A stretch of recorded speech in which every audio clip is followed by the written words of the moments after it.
Hope अभी तक आपने इंग्लिश के सारे वीडियोस देखे होंगे, आपको काफ़ी ज़्यादा पसंद आए होंगे। अब उसी इंटरेस्टिंग और अमेजिंग वे में मैं आपके लिए लेके आ रही हूँ बिजनेस स्टडीज़ का first chapter, that is nature and significance of management. तो यहाँ पे हमारा सबसे इम्पॉर्टेंट टर्म क्या है? मैनेजमेंट। ठीक है, अब मैनेजमेंट टर्म का मैं कुछ रियल लाइफ एग्जांपल आपको देती हूँ। सबसे पहले कुछ बेसिक एग्जांपल हम सुनेंगे और एक एग्जांपल हम यहाँ पे प्रैक्टिकली सीखेंगे।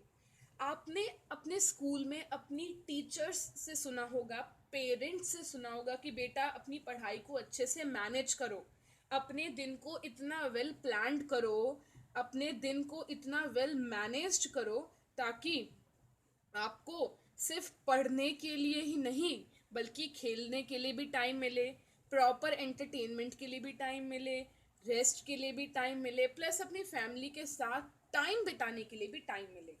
तो मैनेजमेंट टर्म का यूज़ हमारे सामने कितनी बार हुआ है, डायरेक्टली इनडायरेक्टली, लेकिन हमने कभी इस टर्म पे ध्यान नहीं दिया। लेकिन अब इस टर्म को सीखने की बहुत ज़रूरत है क्योंकि ये टर्म ऑफिशियली आपकी बुक में आ गया है और फिर इससे रिलेटेड केस स्टडीज आपसे पूछी जाने वाली है। सो पहले हम बहुत ही सिंपल और बेसिक तरीके से मैनेजमेंट का मीनिंग समझेंगे। तो जैसा कि मैंने आपसे अभी डिस्कस किया कि मैनेजमेंट क्या है, कि मैनेजमेंट जो टर्म है वो सिर्फ हमारी बुक में ही नहीं है, वो हमारी रियल लाइफ में भी देखने को मिलता है। ठीक है, तो अभी तक मैंने क्या डिस्कस किया कि पेरेंट्स और आपके टीचर्स बोलते हैं अपने दिन को मैनेज करो। तो यहाँ से आपको एक आइडिया तो मिला होगा कि management, the term management is something related to systematic planning, कि सब कुछ पूरा प्लान होना चाहिए, सिस्टम में होना चाहिए ताकि हर एक काम को हम एंजॉय कर सकें और समय पर हम वो काम कंप्लीट भी कर सकें। तो management term is something related to systematic planning. अब एक बात बताइए, अब आप अपने दिन को मैनेज करते हैं, एक स्केड्यूल बनाते हैं ताकि हम इक्वली पढ़ाई को भी समय दें, थोड़ा खेल में भी दें, थोड़ा एंटरटेनमेंट में भी दें, हर चीज़ में हम अपना अपना टाइम डिवाइड करते हैं। तो हम कुछ स्टेप्स लेते हैं। क्या लेते हैं? Steps. Obviously first you have to make a time table, आपने पहला स्टेप लिया। फिर इन टाइम टेबल में आपने सारे सब्जेक्ट्स को डिवाइड किया, उसके लिए टाइम निकाला, that you have taken another step. तो ऐसे आप स्टेप लेके टाइम टेबल बनाते हैं। फिर नेक्स्ट स्टेप होता है टाइम टेबल को फॉलो करना। फिर कहीं आप चूक रहे हैं तो अपनी गलतियों को एनालाइज करना, that is also a step. तो स्टेप स्टेप स्टेप करते करते ये एक प्रोसेस में कन्वर्ट हो जाता है। किस में कन्वर्ट हो जाता है? वेरी गुड, प्रोसेस में। तो इतना तो पता चल गया कि कभी भी हम मैनेजमेंट की बात करते हैं और किसी भी चीज़ को, टास्क को, काम को मैनेज करते हैं तो वो एक होता है प्रोसेस। क्या होता है? प्रोसेस। तो एक बेसिक बात जो आपको क्लियर होनी चाहिए कि management is something related to process, because management के अंदर हम कुछ भी करते हैं, कोई चीज़ को मैनेज करते हैं, कोई टास्क को मैनेज करते हैं, तो उसके अंदर हमें कुछ स्टेप्स लेने पड़ते हैं। तो why management is a process? Because it involves some steps to be taken.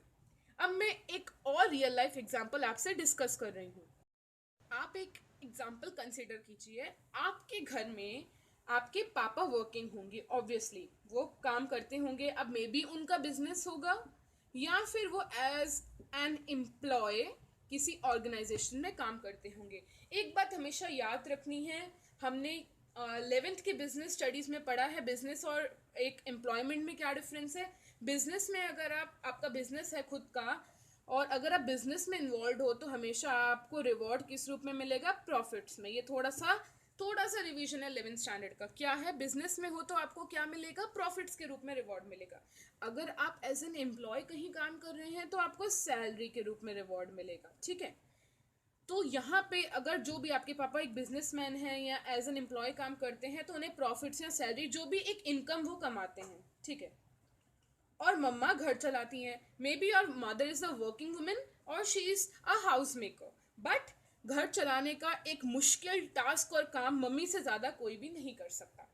अब क्या हुआ कि पापा सैलरी कमाते हैं, for example you consider to be 40,000। ठीक है, उसमें से पापा ने 10,000 बैंक में सेव कर दिए कि घर में तो सब कुछ खर्च हो जाएगा तो मैं पहले ही 10,000 साइड में निकाल दूँ। और बाकी के बचे 30,000 उन्होंने दे दिए आपकी मम्मी को। किसको दे दिए? मम्मी को। वाई? कि अब तुम्हें पापा ने बोला मम्मी से कि अब तुम्हें ये मैंने 30,000 रुपये दे दिए हैं, अब तुम घर का खर्चा चलाओ, जैसे मर्जी चलाओ, क्योंकि अब हमारे हाथ में 30,000 से ज़्यादा पैसा नहीं है, क्योंकि 10,000 मैं ऑलरेडी बैंक में डिपॉजिट करके आ गया हूँ, मैंने सेव कर दिए हैं। ठीक है, तो अब मम्मी को 30,000 को इतना इंटेलिजेंटली मैनेज करना है कि घर के सारे सारे खर्चे, जितने भी खर्चे हैं, from electricity to water to education, सारे खर्चे वो अच्छी तरीके से फुलफिल कर दें। तो ये इतना इम्पॉर्टेंट और इतना इंटेलिजेंट टास्क मम्मी ही कर सकती हैं। तो मम्मी 30,000 को अब कैसे मैनेज करेंगी, आइए देखते हैं। सबसे पहले तो मम्मी मंथ के स्टार्टिंग में जब उनके हाथ में आए 30,000, वो पहले खर्चे लिखेंगी घर में कि एक तो हो गया एजुकेशन का खर्चा। ठीक है, ऐसे खर्चे पहले लिखेंगी जिसको इग्नोर नहीं कर सकते, जिसे अवॉइड नहीं कर सकते। दीज खर्चे, these expenditure, these are the basic expenditures and a family can't ignore to lead a good life, to lead a quality life. तो सबसे वो बोलेंगे कि पहले तो एजुकेशन का खर्चा साइड करना पड़ेगा, क्योंकि हम बच्चों की एजुकेशन से कॉम्प्रोमाइज़ नहीं कर सकते। अब एजुकेशन के बाद आता है इलेक्ट्रिसिटी बिल। ऑब्वियसली घर में फ़ैन चलती है, लाइट्स चलती है, ओवन चलता है, आपका वॉशिंग मशीन चलती है, जितने भी इलेक्ट्रॉनिक एप्लियंसेस चलते हैं उनका खर्चा तो आएगा। तो इलेक्ट्रिसिटी के बिना तो हम घर नहीं चला सकते, तो उसका बिल भी एक प्रायोरिटी है। नेक्स्ट वाटर सप्लाई, वाटर का बिल भी देना पड़ेगा आपको। ठीक है, उसके बाद नेक्स्ट इम्पॉर्टेंट जो नहीं इग्नोर कर सकते, यहाँ पे मैं लिख रही हूँ 1, यहाँ पे मैं लिख रही हूँ 2। नेक्स्ट इम्पॉर्टेंट खर्चा जो हम नहीं इग्नोर कर सकते, दैट इज ग्रोसरीज, प्लस जो भी मिल्क विल्क आता है दिन में, ग्रोसरीज यानी कि वेजिटेबल्स, फ्रूट्स, इस खर्चे को अवॉइड नहीं कर सकते, क्योंकि खाना पीना भी इज़ वेरी वेरी इंपॉर्टेंट। तो मम्मी ने अब बना ली लिस्ट कि कौन से खर्चे को प्रायोरिटी देनी है और कौन से खर्चे में थोड़ा सा कॉम्प्रोमाइज़ हो सकता है। अब ये सब तो बेसिक खर्चे हो गए।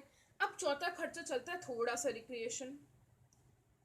कभी हम लोगों ने मम्मी से मॉल जाने की बात कह दी, कभी सिनेमा देखने की बात कह दी, कभी बाहर घूमने की, नए कपड़े पहनने की बात कर दी, तो मम्मी हमें ना तो बोल नहीं सकती, तो मम्मी को रिक्रिएशन और एंटरटेनमेंट के लिए भी निकालना पड़ेगा खर्चा। लेकिन ये लास्ट में इसलिए लिखा है क्योंकि ये भी प्रायोरिटी बेसिस पे नहीं है। सबसे पहले रिक्रिएशन से कॉम्प्रोमाइज़ हो सकता है, लेकिन एजुकेशन, इलेक्ट्रिसिटी, वाटर और इवन ग्रॉसरी से भी कॉम्प्रोमाइज़ करना मुश्किल है। तो मम्मी ने इंटेलिजेंटली सारे के सारे खर्चे लिख लिए, प्रायोरिटी और नॉन प्रायोरिटी बेसिस पे खर्चों को डिवाइड कर लिया, और अब वो 30,000 को, ये 30,000 उनके पास एक रिसोर्स है। हमने पढ़ा है, अब तक हम ज्योग्राफी में पढ़ते आ रहे हैं, resources are scarce and limited. कभी भी ह्यूमन नीड्स के हिसाब से हमेशा रिसोर्सेज कम ही पड़ती हैं। गांधी जी ने बहुत फेमस लाइन बोली थी, there is enough for everyone's need but not enough for everyone's greed. हमारे नीड्स के हिसाब से हमारे पास बहुत है, लेकिन हमारे लालच के लिए इस धरती पे रिसोर्सेज की बहुत कमी है, क्योंकि इंसान का जो लालच है उसे तो चाहिए चाहिए चाहिए। तो 30,000 मम्मी के लिए लिमिटेड ही रहेगा, क्योंकि ऐसे बहुत सारे खर्चे हैं जो वो इग्नोर कर रही हैं। वो सिर्फ अभी प्रायोरिटी बेसिस पे खर्चे ले रही है। मे बी मम्मी को मन है एक गोल्ड नेकलेस लेने का, बट 30,000 में she can not afford a gold necklace. तो ऐसे तो बहुत सारी इंसान की ग्रीड होती है, लेकिन अभी हम बात करेंगे सिर्फ नीड्स की। तो मम्मी ने 30,000 रुपीज़ को एलोकेट किया अलग अलग में। एजुकेशन पे इतना दूंगी मैं, ग्रोसरीज में इतना, बिल्स पे इतना, कोई घर का टैक्स देना इतना, एंटरटेनमेंट पे इतना रखते हैं। तो she has managed her task by performing this process है ये, घर के लेवल पे हाउस होल्ड प्रोसेस है। उन्होंने सारे खर्चे लिखे, प्रायोरिटी बेसिस पे, नॉन प्रायोरिटी बेसिस पे, फिर रिसोर्सेज डिवाइड की। तो एक उन्होंने प्रोसेस परफॉर्म किया ताकि 30,000 इतना वेल मैनेज्ड हो, 30,000 को वो इतने अच्छी तरीके से खर्चा करें कि सारे के सारे खर्चे फुलफिल हो जाए और किसी भी फैमिली मेम्बर की ज़रूरतें ऐसी ना हो कि ना पूरी हों। तो she has performed a process. उन्होंने एक प्लान लेआउट किया है कि 30,000 का बेस्ट यूज़ हो। It means she has managed the household very intelligently, very wisely. तो यहीं पे मैनेजमेंट का कंसेप्ट आता है कि जब आप कुछ प्रोसेस करते हैं कुछ गोल्स अचीव करने के लिए। यहाँ पे मम्मी का गोल क्या है कि घर के सारे खर्चे बहुत ही अच्छे से फुलफिल हो जाए, किसी को भी कमी ना आए। यहाँ पे मम्मी का इस लेवल पे ये गोल है कि कोई भी फैमिली मेम्बर की नीड्स से कॉम्प्रोमाइज़ ना हो, अच्छे से अच्छे तरीके से मैं 30,000 को खर्च करूं ताकि सारे फैमिली मेम्बर्स की नीड पूरी हो जाए। तो यहाँ पे मम्मी का यही गोल है। और उस गोल को अचीव करने के लिए उन्होंने पूरा मैनेजमेंट किया पैसे का, कैसे, एक प्रोसेस परफॉर्म किया जिसमें उन्होंने सारे खर्चे लिखे। तो management is a process to achieve goals. तो मैनेजमेंट की ये डेफिनेशन नहीं है, लेकिन आपने एक पार्ट समझ लिया है कि मैनेजमेंट क्या है। Management is a process to achieve goals. यहाँ पे जगह नहीं बची, मैं यहाँ पे लिख रही हूँ, management is a process to achieve goals. Next video में हम देखेंगे कि मैनेजमेंट किस तरीके से होना चाहिए कि गोल्स किस तरीके से अचीव हो।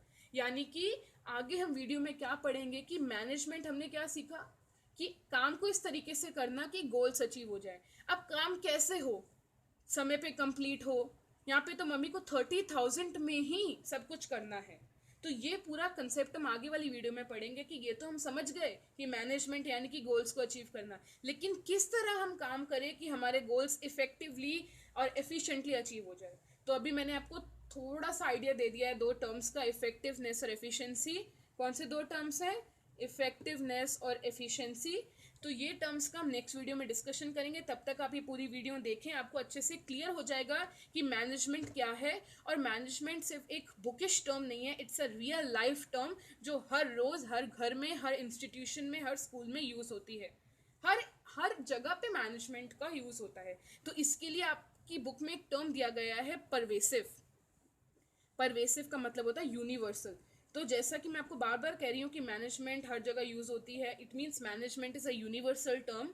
तो याद रखना, मैनेजमेंट इज अ यूनिवर्सल, और you can say it's a pervasive term because it's being used in every field, every area, every institution.